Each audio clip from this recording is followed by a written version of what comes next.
it's the first week of classes, and all of a sudden you are expecting certain students to show up and they're just not coming.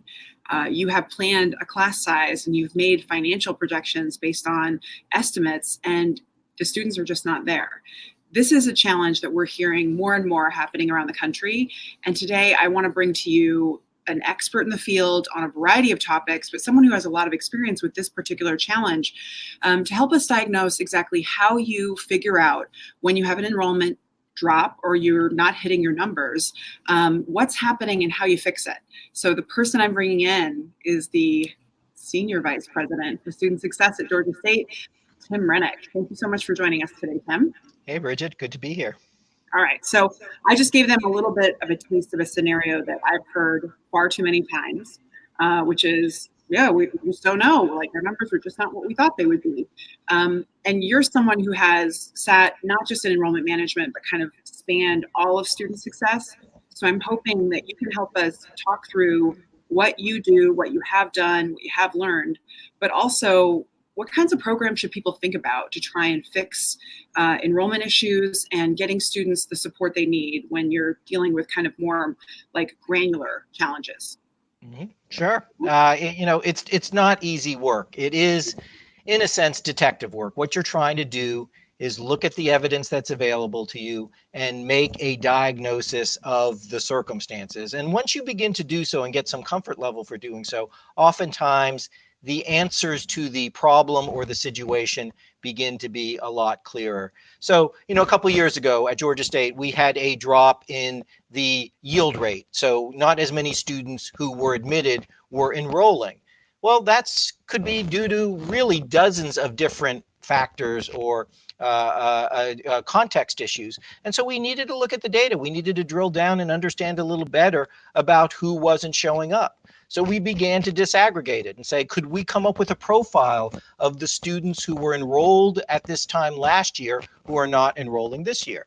If they're mostly low-income Pell students, it might be because there's been some change in our financial aid policy or some change in their financial circumstances that is preventing them from completing the process. What we found was actually at the other end of the spectrum. When we looked at our data in great detail, we found that some of our highest ability students were not enrolling at the same rate they had the previous year. And when we did a little more detective work there, we found out that it was largely due to the fact that Georgia Tech and the University of Georgia hadn't met their enrollment targets, and so they were going into their wait list. They were picking off students who in past years might not have been admitted and admitting them. And upon admitting them to their institution, in at least a subset of the cases, students who might have been confirmed and planning to come to Georgia State decided not to come to Georgia State. The reason this is so important is that, the next steps are very different if the problem is you've got a dip in first generation low income students, or you've got a dip in your highest ability straight A honor students. And so you need to understand the problem, and to do that you need to understand the data. That's awesome. So I'm trying to create a banner so I can make it easy for people to watch back. So what I heard is create a profile of who is missing. So if I'm a president or a chancellor or provost, and I'm trying to, and my enrollment management team's coming to me and saying, this is happening, what are the other questions they can ask to better steer their team in the direction of being inquisitive and curious and actually kind of fact-finding instead of, well, I guess they didn't come. Yeah. So, what can you know about the students who you're concerned about, and begin to look at the data based upon those kind of distinctions? So you have ACT or SAT scores about the students. Are you losing students in a particular category when it comes to test taking ability? GPA bands, the same thing. Regional. So most of our schools, especially big publics like Georgia State, tend to have large numbers of students who come from certain high schools every year. Has there been a drop in particular high school enrollments from particular regions of the state and so forth?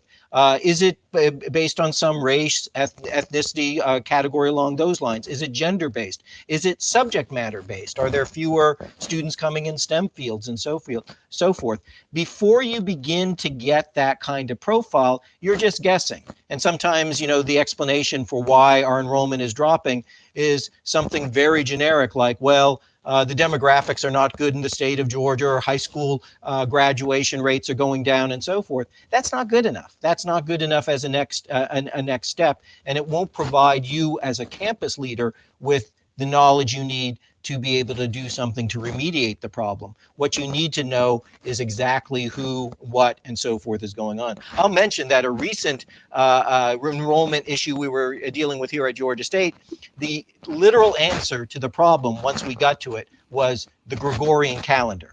Right. The issue was that based upon the way the sequencing of days differed so much from last year to this year, and I believe, if I'm correct, that this is a leap year, and so the calendar sequencing and so forth is off, that one of the reasons that some of our numbers had dipped is that the students had had more time to register and confirm and so forth last year than they had this year, even though we were comparing exactly the same calendar dates. So in a sense, the explanation was the Gregorian calendar. But you need to know that too, to know that maybe this will all balance out once, the students have a little more time to register.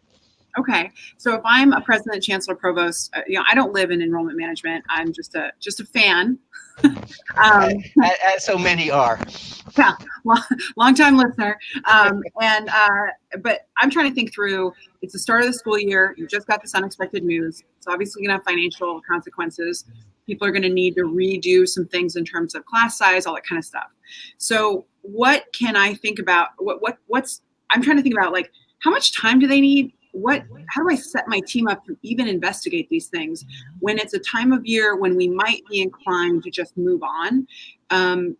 When you were asked to try and figure this out back when you only had enrollment management, to undertake this, how much time and human power do you think someone needs, or are there choices someone can make to kind of free up their plate so they can really get to the bottom of it, rather than just wait until next year to see if it's gotten better?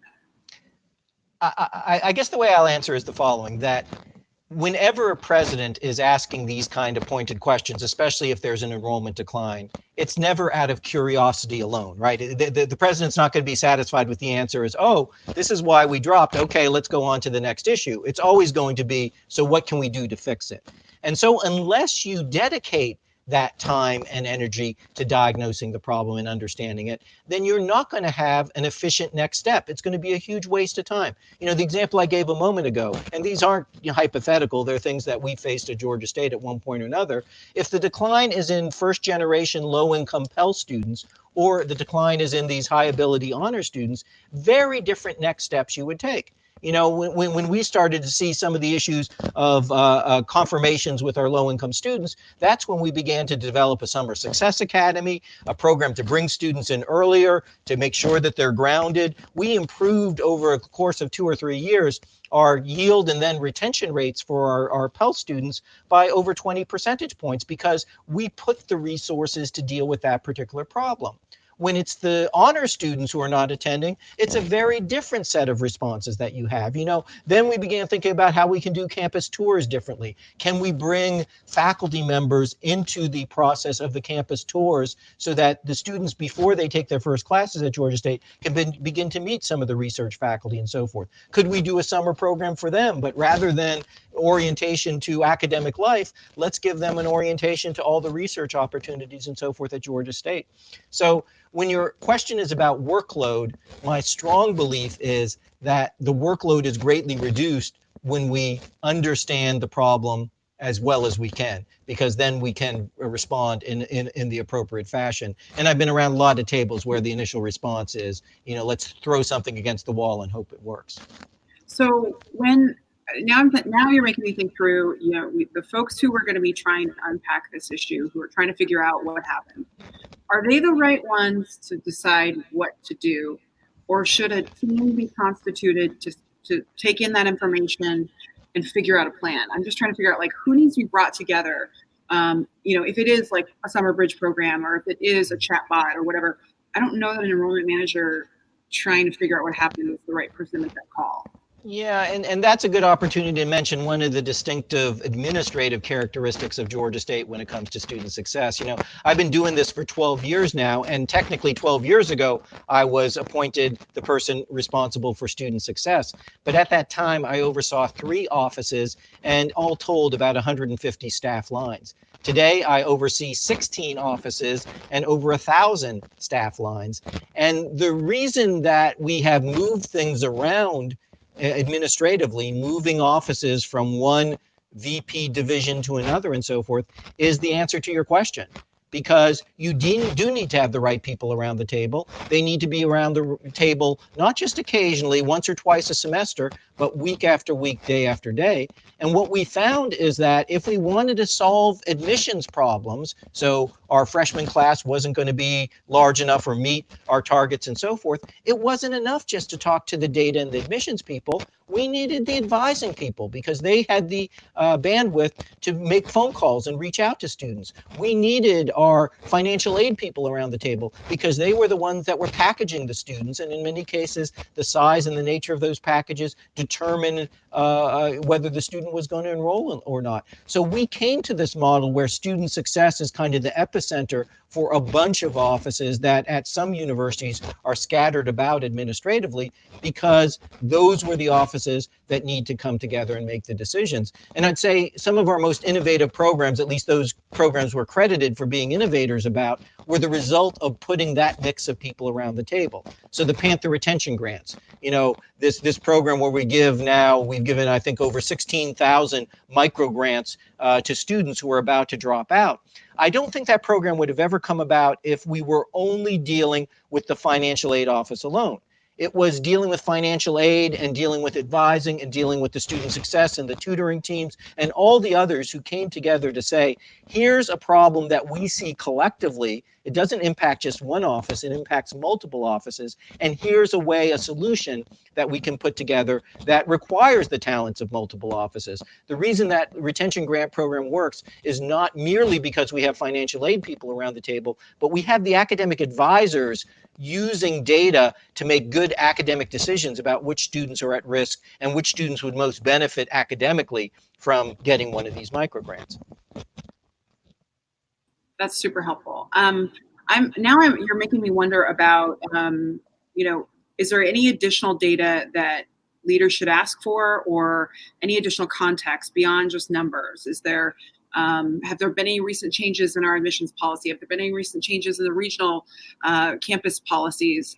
What kinds of other questions should someone ask themselves before they go to the final stage of taking action and trying to solve it?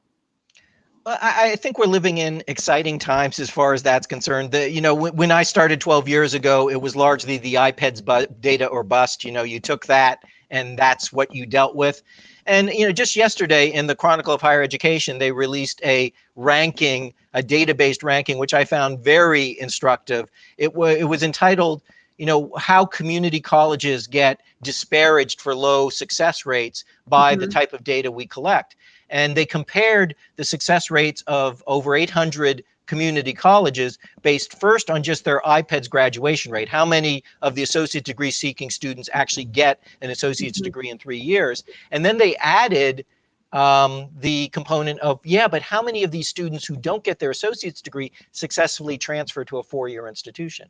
So Georgia State, which, as you well know, recently consolidated with the largest community college in Georgia, Georgia Perimeter College, turned out to be in the top 20 nationally as far as that metric is concerned, not by the IPEDS graduation rate. In point of fact, and this was a couple years old, but only 15% of the students were getting their associate's degree in 3 years, which might lead you to conclude that 85% of the students are not succeeding. But it turns out that 83% of the students are either getting their associate's degree or successfully transferring into a 4-year institution, which puts Georgia State and Perimeter College very high nationally. But that's a huge difference between saying 85% of the students are not succeeding and 17% of the students are not succeeding by an important metric. So it is all about how we measure, what we're measuring, and the data we use. The good news is that over the last 5 or 6 years,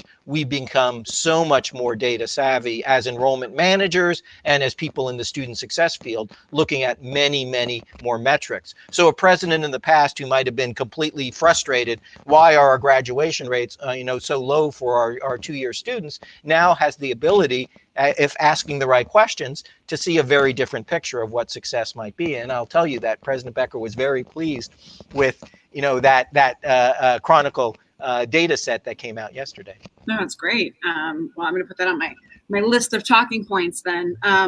Okay, so let's go to the next stage, though. Then talk to me about how do we solve this a little further? Like, you've given some examples of types of programs that someone could consider implementing.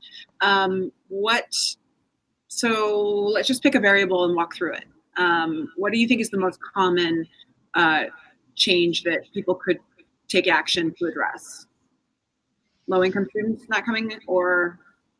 Well, yeah, I don't know if there's one magic bullet. In fact, one of the lessons we've learned over the years, and it comes out of the data, is, we know that there are hundreds of reasons why students don't enroll in college. There are hundreds of reasons why students drop out of college. So it's naive to think that there would be one reason or one remedy that you would introduce to prevent students from not enrolling or from dropping out of college. What we found via the data, the basic technique should be look at the data to see where your biggest problem is.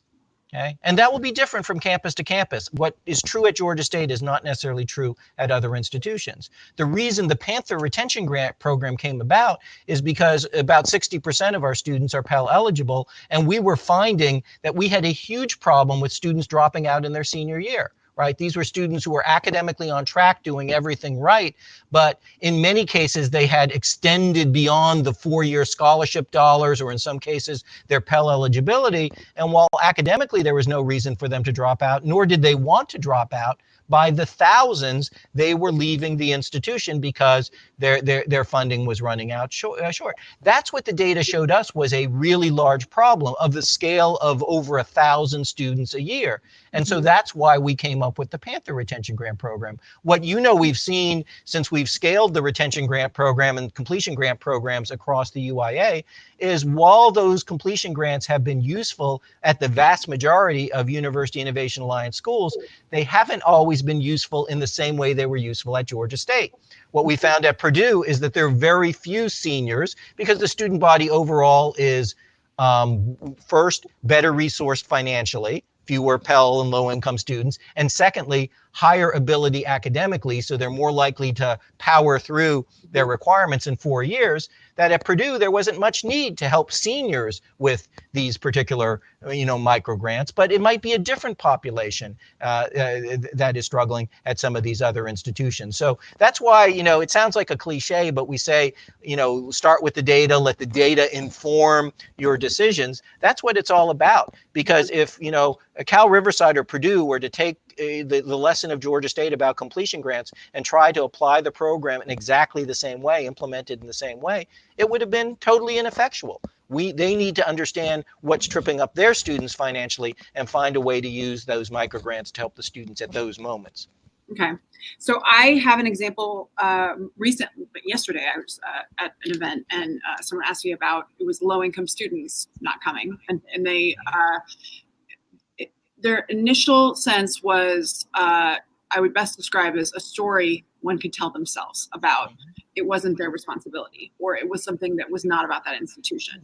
If you find out that a high number of Pell eligible students don't show up on day one, what are 3 things that a university could consider to try and address that? Yeah, and as you know, Bridget, for us, it's not hypothetical. We definitely, as we increased our number of low-income students, especially during the recession, we basically doubled over 5 years the percent of our incoming class that are Pell eligible to now just about 60%. We began to have just that problem, that fewer of the students were yielding, as they say in the enrollment lore. They were applying and getting in and saying that they were going to come, but not arriving. So again, we did that detective work. One of the things we did is did an analysis of our own bureaucracy and practices, found out, yes, we could see these students were engaged. When did they stop engaging with us? What was that moment? What did it look like? And found in a number of cases, it wasn't them, it was us. It was our lack of clarity in bureaucratic steps, or are asking students to do things that they didn't have the capacity to complete. A very clear example of this is we found that there was a huge issue with students satisfying the Georgia state requirement, the state of Georgia requirement, I should say, of having their immunizations before they can start enrollment at a public university. This is a statewide requirement. It didn't impact our middle and upper income students. They had no problem showing that, over the course of their K through 12, they had gotten the right immunizations and they had parents available to provide the documents and so forth. The problem was specifically for our low income and first generation students. And so, the issue there is not to communicate to them, do it, because they don't have the resources. They haven't been immunized. They don't know how to get immunized. They don't have the resources to do so. So we started tracking a lot more closely the immunization records of our incoming students. And this summer, for the first time, we contracted with a bio bus. It's parked outside of every orientation on campus. We invited these students to come in and we told them in advance, you come to Georgia State, you can get immunized on the spot. We will allow you to sign the releases and get immunized. We'll pay for it. What we found is it's costing us about $35 for each immunization. And yet, if we yield a student, the average student contributes about $12,000 to Georgia State in the first year alone, let alone if they stay to the point of graduation. So it was our problem. And we found a solution. It worked very well. It's very popular, got good PR for the university too. But it relieved a burden from the students that existed in the past. And now that subset of students are enrolling at a better rate. So yeah, again, the data was what showed us what we needed to do. That is awesome. So I don't know if I ever told you, I was not immunized because from rural Montana. Weird preppers. Anyway, and also didn't have health insurance growing up. So what you did would actually have solved that, because a lot of the time that's what you're dealing with. There are, especially in the West, I'm talking Montana, Idaho, anyone who's read the book Educated, this is actually a very exactly right. phenomenon. And I remember having to figure out how to get this done because, and while trying to navigate college admissions and enrollment, and it was just a ton to put on the shoulders of students. So I'm like, that is so awesome. Exactly. And I'm embarrassed that we didn't come up with the solution earlier, because you think about this, we're enrolling lots of first generation low income students. Many are coming from single parent households, being raised by grandma and so forth. They were coming to orientation. We were telling them very proudly, oh, we figured out what you need to do. You need to go home and get immunized for these two diseases and so forth. And then you think, what capacity and resources does that first generation low income student have to navigating that particular problem? And we got the results you could expect. A good portion, 20% did complete it, but 80% didn't. And those 80% never, were to be seen again at Georgia State, at least, and never enrolled. And sadly, and we did track this data, most of the students who didn't enroll at Georgia State because of these kind of bureaucratic obstacles never enrolled in post-secondary work anywhere. So it wasn't, we were just by our bureaucracy denying them the ability to come to Georgia State. We were basically cutting off the pathway they had to a post-secondary education.